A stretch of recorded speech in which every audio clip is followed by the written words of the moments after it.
મિલકત વિવાદને લઈને વૃદ્ધ દંપતી પોલીસમાં ફરિયાદ નોંધાવી છે। 74 વર્ષીય વૃદ્ધાએ તાલુકા પોલીસ મથકે ફરિયાદ નોંધાવી છે। બે છોકરીઓ ને એની માં સિવાય અમને કોઈ હેરાન કરવા આવ્યું નથી, પણ બીવરાણી એવી બતાડે છે કે અમારે સર્કલ આજુબાજુ આવું છે ને તેવું છે। કારણ મૂડી પૈસો જોઈ છે, ભાગ જોઈ છે। મારી પાસે છોકરો એના બધા કાગળિયા મેં હોપેલા હતા ને એ બધા દઈ ગયા છે। એ મારી પાસે અત્યારે હયાત છે। કેસ કર્યો છે, પછી કલેક્ટરમાં ગયા છીએ, પછી લોક અદાલતમાં ગયા છીએ, પણ ક્યાંય માનતી નથી। અહીંયા બેસાડીને સમજણ કરાવી। આ બસ એમ બીક લાગે કે અમને ભાઈ આમાં કાંઈક થઈ જશે તો હવે આમને આખો દી બીકમાં અમે જીવી છીએ। મમ્મી પપ્પાને શું છે કે ધમકી ખુલ્લી આપે છે કે આ ગેસની લાઈન તમારી કાપી અને તમારું આ ઘર ઉડાડી દેશે।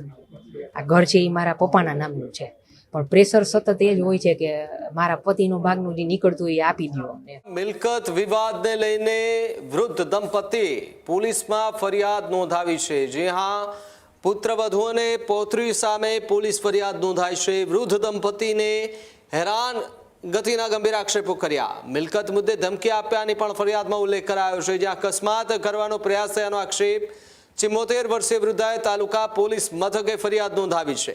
86 વર્ષીય પતિ સાથે રહેતા વૃદ્ધ દંપતીનો આક્ષેપ, જ્યાં ઘરમાં ગાળાગાળી અને તકરાર કર્યાનો પણ દાવો કરવામાં આવ્યો છે। સાથે જ મિલકત પોતાના નામે કરાવવા દબાણનો પણ આક્ષેપ કરવામાં આવ્યો। સાથે જ હિંચકા અને રસોડામાં અકસ્માત કરવાના પ્રયાસો કર્યાનો પણ દાવો કરાયો છે। રાજકોટ તાલુકા પોલીસે તપાસ શરૂ કરી છે, જ્યારે ત્રણેય સામે BNS હેઠળ ગુનો દાખલ કરી અને વધુ તપાસ જે છે તે હાથ ધરવામાં આવી છે। રાજકોટમાં મિલકત વિવાદ મુદ્દે વૃદ્ધ દંપતીની પોલીસમાં ફરિયાદ જતા હાલ તો ચર્ચાનો વિષય બન્યો છે।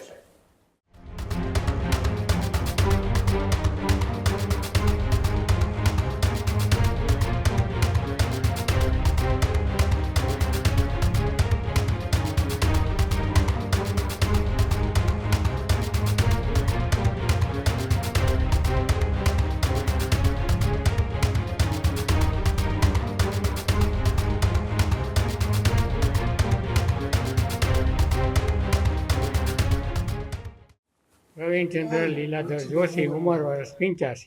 તો કઈ રીતે તમને હેરાન કરવામાં આવે છે અને કોના દ્વારા હેરાન કરવામાં આવે છે? કોઈના બે છોકરીઓ ને એની માં સિવાય અમને કોઈ હેરાન કરવા આવ્યું નથી, પણ બીવરાણી એવી બતાડે છે કે અમારે સર્કલ આજુબાજુ આવું છે ને તેવું છે। ગમે એમ છે ને ત્રાસ આપે છે। મારું કહેવાનું કેવા ત્રાસ આપે છે? બસ આ આવીને મારી બાજુમાં ગોઠવાઈ જાય તો હું કહું ને મારી જગ્યાની બાજુમાં તું આ વહી જા એટલે તારી મમ્મી બે એટલે અમારી ઘરવાળી તો જેમ તેમ બોલવા માંડે, આગી જાય નહીં, એમની ત્યાં હિંચકા ફાસ નાખે, મારાથી સહન થાય નહીં। હું શાંતિ હાટું હિંચકે બેહવા જાઉં, સમજી ગયા? બધું કરવાનું કારણ શું? કારણ મૂડી પૈસો જોઈ છે, ભાગ જોઈ છે। મારી પાસે છોકરો એના બધા કાગળિયા મેં હોપેલા હતા ને એ બધા દઈ ગયા છે। એ મારી પાસે અત્યારે હયાત છે ને મેં કોર્ટ મેટરમાં લખાયું છે। હું બધું કોર્ટમાં રજૂ કરીશ। કેટલા વખતથી આ પ્રકારની હેરાન કરે છે? કેટલા વખતથી હેરાન કરે છે? મારો છોકરો ગુજરી ગયો એ વખતથી। કઈ રીતે ગુજરી ગયા? તમારા કેન્સરમાં આવ્યો। કેન્સર? તમારી આગળ શું જમીન છે? વધારે પ્રોપર્ટી છે કે એવું કરે છે? હા, વધારે પ્રોપર્ટી છે એના હાટું આમાં ધમાલ કરે। દાદા કઈ રીતના કાવતરા કરે? કઈ રીતે હેરાન કરે? એ કહેવાનું શું, મેં તમને કીધું ને, એ મૂંગા જ બધું પથ્થર ખાંડે, મને નડે એ કરે। હું ઊભો થવા જાવ કે મને ગરમ કરે એટલે એને ખબર છે આનું બેલેન્સ રહેતું નથી, એટલે થાય જાય ને મને ટોર્ચરિંગ કરે છે, બીજું કાંઈ નથી। પાણી નાખે કે તેલ નાખે પાડવા? કઈ રીતે શું કરે? અહીંયા પાણી ઢોળ્યું હોય, કાંઈ કવલું હોય, મારી મમ્મી એની મમ્મી હોય ને એને પાણી ને એને નાખે, કેમ કે એને પગની તકલીફ। કેસ કર્યો છે, પછી કલેક્ટરમાં ગયા છીએ, પછી લોક અદાલતમાં ગયા છીએ, પણ ક્યાંય માનતી નથી। અહીંયા બેસાડીને સમજણ કરાવી કે ભાઈ શાંતિ રાખો તો બધું થઈ રહેશે, પણ વ્યવસ્થિત થશે એમ। દાદા અશક્ત છે અને હિંચકા ઉપરથી કઈક હા, એટલે હિંચકા ઉપર એમાં એવું છે કે ઈ જયારે બેઠા હોય ને ત્યારે એની દીકરી પછી બાજુમાં બેસી જાય ને પછી એવા ખોટા ઓલા કરવા માંડે અને કે હિંચકા વધારે નાખવા માંડે, એમ કે ભલે પડી જતા એમ, અને એક ગાળું બોલવા માંડે જેમ તેમ દાદાને, બધી એવી રીતે બધું બહુ હેરાન કરવા માંડે છે। રસોડામાં તેલ ઢોરવા? હા, એવું બધું ઈ કહું ખરી કાંઈક એમાં કર્યા જ કરે। ન્યાય માટે અમે એમ જ કહી છીએ કે ભાઈ શાંતિ રાખે તો દાદા બધાનું સરખું કરશે, બરાબર? એ સિવાય કંઈ થવાનું નથી. અને પછી અમને છે ને દાદાને બહુ ઉશ્કેરે, એટલે અમારે 2 બીપી વાળા છીએ, એટલે પછી અમારે અમને ઉશ્કેરે એટલે પછી અમારાથી તો પછી નો કંટ્રોલ થાય બધો. અને આ દાદા 2-3 વાર એવી રીતે માંદા પડી ગયા છે. કેટલા પડી ટાઈમથી ગયા. આવી રીતે હેરાન કરે છે? આ કહું છું તો ખરી 2 વર્ષથી. બીજી જ હા બધું અમે કરી લીધું. એક પ્રોપર્ટી કેટલી માંગે છે ઈ એને ઈ આ હોય એમાંથી જે હોય એમાંથી ભાગ ગયો એમ જે હોય તે. હવે એ દાદા જીવે છે, એને કરવું છે એમ કરશે દાદા, બાકી તો કઈ જડ દઈને કઈ થાય નહીં એમ. તમે હા, તાત્કાલિક એનાથી તમને કેવી બીક લાગે છે બંને આ માણસ? બસ એમ બીક લાગે કે અમને ભાઈ આમાં કઈક થઈ જશે તો હવે આમને આખો દી બીકમાં અમે જીવી છીએ. જાનકી ધવલભાઈ જોશી. શું કહેશો કઈ રીતના જો મારા પપ્પા છે એ 89 યર્સના છે ને મારા મમ્મી છે એ 75 યર્સના છે.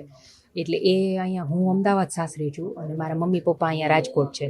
એટલે આ મારો ભાઈ કેન્સરમાં જે ઓફ થઈ ગયો એ માર્ચમાં, એપ્રિલથી આ બેન અહીંયા સાથે રહી અને મમ્મીને ક્યારેક કામ માટે આ તે એવી રીતે એને હેરાન કરવાનું ધીરે ચાલુ કર્યું. પોલીસ બોલાવે, અમે સમાધાન માટે બધું મિલકત માટે 1-2 આ સગાવાલા છે આજુબાજુવાળાને બોલાવીને ધમાલ કરી નાખી હતી એકવાર.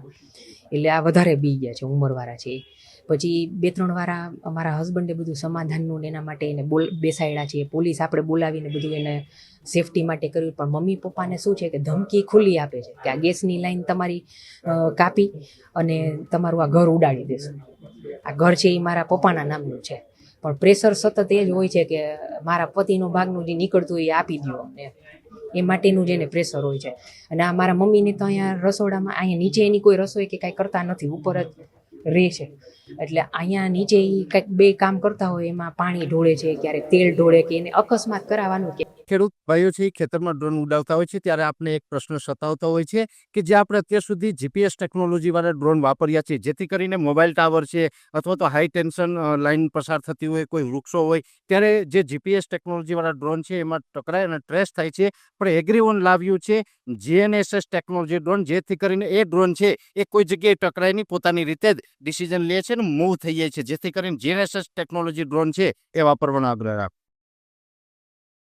અત્યારે જ ન્યૂઝરૂમ ગુજરાતની યુટ્યુબ ચેનલને સબસ્ક્રાઇબ કરો અને ઇન્સ્ટાગ્રામ અને ફેસબુક પર ફોલો કરો. અપડેટ રહો, સત્યની સાથે રહો.